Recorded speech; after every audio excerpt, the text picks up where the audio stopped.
Selamat pagi, Bu. Pagi. Sebelum perkenalkan, nama saya Nila Astria. Saya adalah bidan yang berjaga pada pagi hari ini. Baik, ini dengan Ibu siapa nggih? Lastri. Baik, Ibu Lastri ya, Bu. Kalau boleh tahu ada yang bisa saya bantu, Bu? Baik, begini Bu, saya kan sekarang hamil anak pertama. Nah, belakangan ini saya sering kelelahan dan juga nafsu makan saya berkurang. Oh begitu, nafsu makannya berkurang. Baik, sebelum kita berbincang-bincang, kita cuci tangan terlebih dahulu ya, Bu ya. Menggunakan larutan berbasis alkohol. 6 langkah ya, Bu. Nah, baik, ini dengan Ibu Lastri. Keluhannya nggak nafsu makan, merasa lelah ya, Bu ya. Baik, kalau boleh saya tanya, Ibu sering merasakan pusing tidak, Bu, ketika pindah posisi dari tidur, lalu tiba-tiba berdiri pusing? Iya. Pusingnya, lalu sering merasakan tangan berkeringat, Ibu? Iya.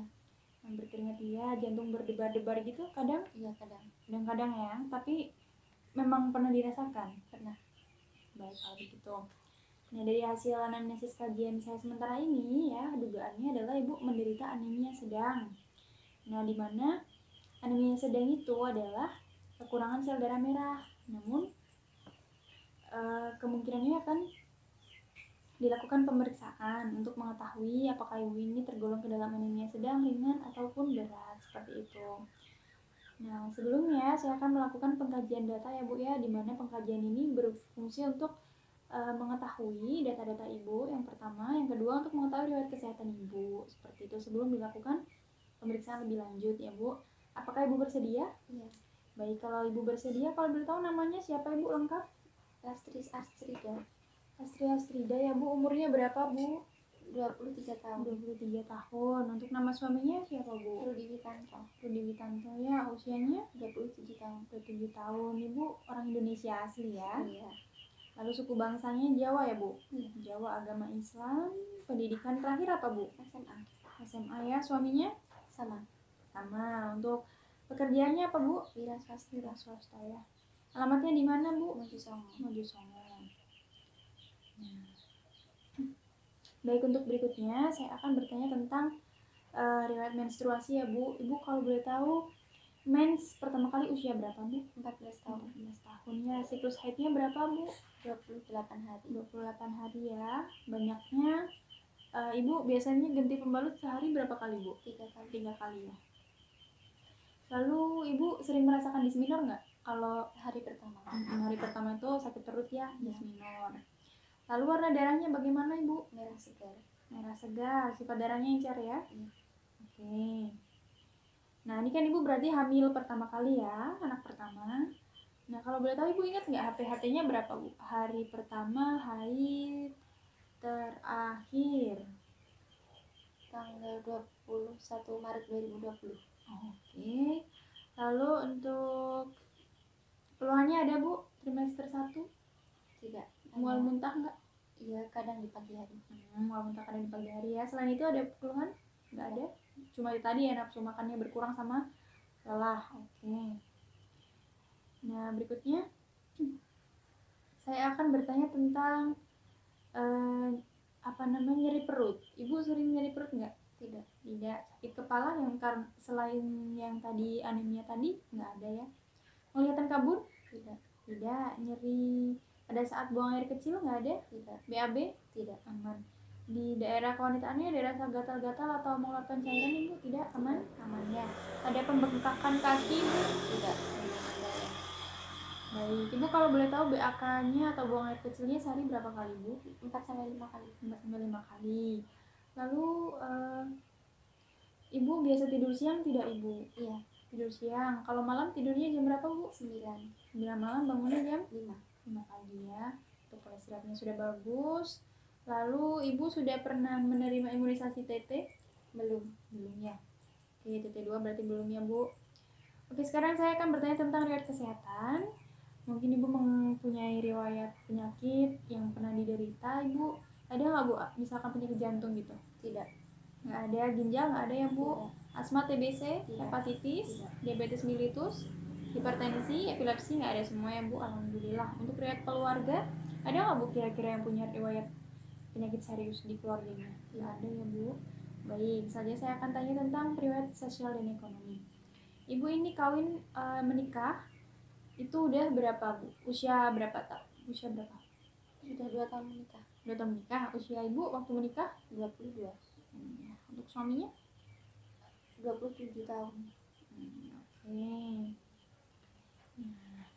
Baik, untuk berikutnya kami akan melakukan pemeriksaan ya Bu ya. Oke. Nah, berdasarkan hasil pemeriksaan Ibu yang sudah kami lakukan tadi, alhamdulillah semuanya bagus. Mulai dari keadaan umumnya baik Ibu ya. Pemeriksaan fisik hasilnya berat badan sebelum hamilnya 50 kg. Lalu saat hamil sekarang 55 kg. Itu bagus, berarti ada peningkatan berat badan sebanyak 5 kg. Nah, selanjutnya tinggi badannya 160 ya Bu, betul. Lila atau lingkar lengannya 26 cm masih normal, tidak mengalami kekurangan energi kronik. Lalu untuk tanda-tanda vital, tekanan darahnya bagus, 100/70. Lalu respirasi atau pernapasannya 24 kali per menit juga bagus. Untuk suhunya juga normal, 36,5 derajat Celcius. Ya Bu, untuk kepalanya semuanya aman, mata, hidung, mulut semuanya bagus. Oke. Nah, namun Ibu dari hasil pemeriksaan ternyata ya, seperti yang saya tafsirkan tadi, HB Ibu itu rendah. HB-nya 8,3 saja Ibu, dimana ini sudah memasuki anemia sedang. Ya, jadi di sini saya akan melakukan pendidikan kesehatan terkait dengan anemia sedang ya. Untuk yang pertama yang Ibu perlu lakukan adalah tidak khawatir atau tidak cemas, karena ini anemia dan sangat bisa sekali ditangani ya. Namun jangan juga disepelekan, karena apa? Bukan ini kehamilan pertama ya.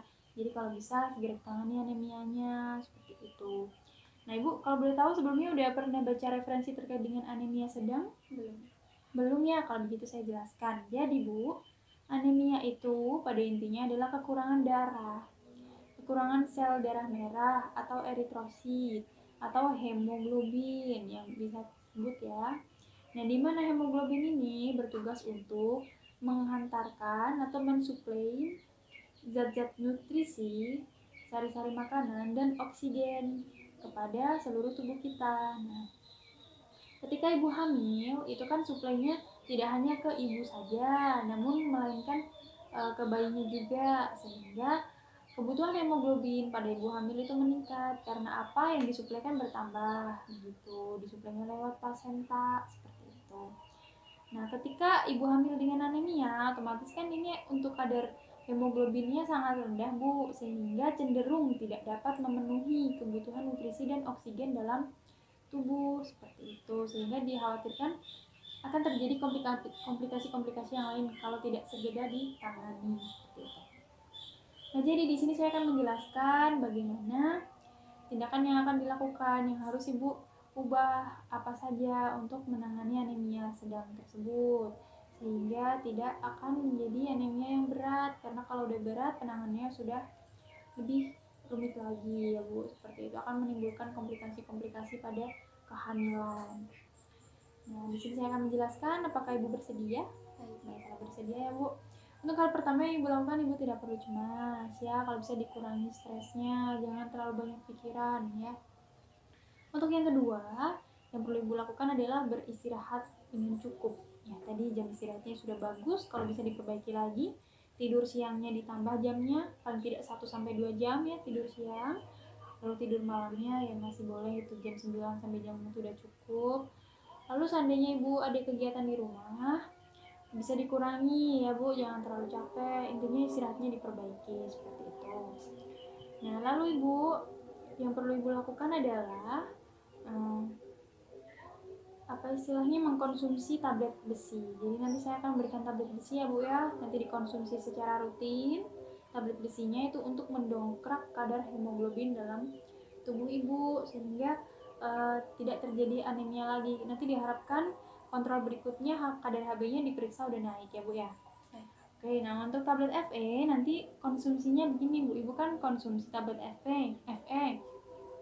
Saya kasih tablet FE, diminum setelah makan, namun minumnya jangan dibarengi dengan 1 teh, 2 kopi. Karena apa? Ini dapat menghambat penyerapan zat besi dalam tubuh di usus nanti ya Bu ya. Kalau bisa nanti diiringi dengan pengkonsumsian vitamin C, seperti makan buah jeruk atau minum es jeruk atau zat-zat yang makanan yang mengandung vitamin C yang lain gitu. Nah, selanjutnya ibu harus melakukan perbaikan nilai gizi, di mana gizi seimbang itu terdapat 6 komponen penting. Yang pertama ada karbohidrat sebagai sumber energi yang bisa kita peroleh dari nasi, ubi-ubian, jagung, seperti itu. Yang kedua ada protein, di mana protein ini berfungsi untuk zat pembangun atau zat untuk memperbaiki sel-sel yang rusak dalam tubuh atau zat pertumbuhan kan seiring berkembangnya janinnya ya Bu. Nah, di mana protein ini kita dapatkan dari apa Bu misalkan Bu? Setahu Ibu protein apa? Dari mana? Tempe. Tempe ya, itu protein nabati. Kalau dari hewani apa Bu? Telur boleh, daging juga boleh ya Bu ya.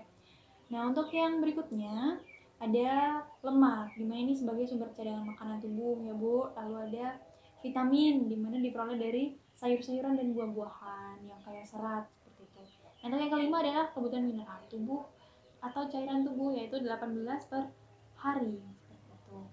Nah Bu, untuk mengatasi keluhan nggak nafsu makannya, ya di sini saya berikan beberapa tips. Yang pertama yaitu Ibu mengubah pola menu makan. Jadi merombak menu makannya. Ini seandainya misalkan Ibu proteinnya sehari-hari mengambil dari tahu, proteinnya tahu, coba diubah menjadi tempe atau pindah ke telur. Atau kalau bisa juga Ibu melakukan telur yang biasanya digoreng saja, dimakannya bisa mungkin dimasak di sambal balado tapi jangan yang terlalu pedas, sehingga dapat meningkatkan daya tarik untuk makan seperti itu ya Bu. Nah, untuk yang kedua ini semacam sugesti. Jadi Ibu anggap saja bahwa makan untuk dedek bayinya, untuk kesehatan bayi seperti itu. Jadi biasanya naluri seorang ibu kalau sudah untuk atau demi anaknya, insya Allah akan bisa makan seperti itu ya Bu. Ya kasihan nanti kalau adiknya, kalau ibunya nggak nafsu makan, kebutuhan nutrisinya tidak tercukupi seperti itu. Nah, baik, sampai di sini mungkin ada yang ditanyakan Ibu? Tidak ya. Kalau bisa saya tanya Ibu, salah satu cara untuk mengatasi tidak nafsu makan apa Bu? Dengan cara mengolah makanan lebih ke makanan yang bervariasi lagi dan juga mensugestikan diri untuk makan supaya didik bayinya sehat. Betul sekali. Baik, kalau begitu Ibu nanti saya kasih resep untuk tablet Fe dan vitaminnya, nanti bisa ditebus di apotek ya Bu. Nanti jangan lupa diminum secara rutin. Nanti kalau misalkan Bu ada keluhan lagi bisa balik ke sini ya Bu, nggak usah sungkan seperti itu. Nah, kalau begitu saya akhiri ya Bu ya. Terima kasih atas waktunya. Semoga lekas sembuh. Selamat pagi.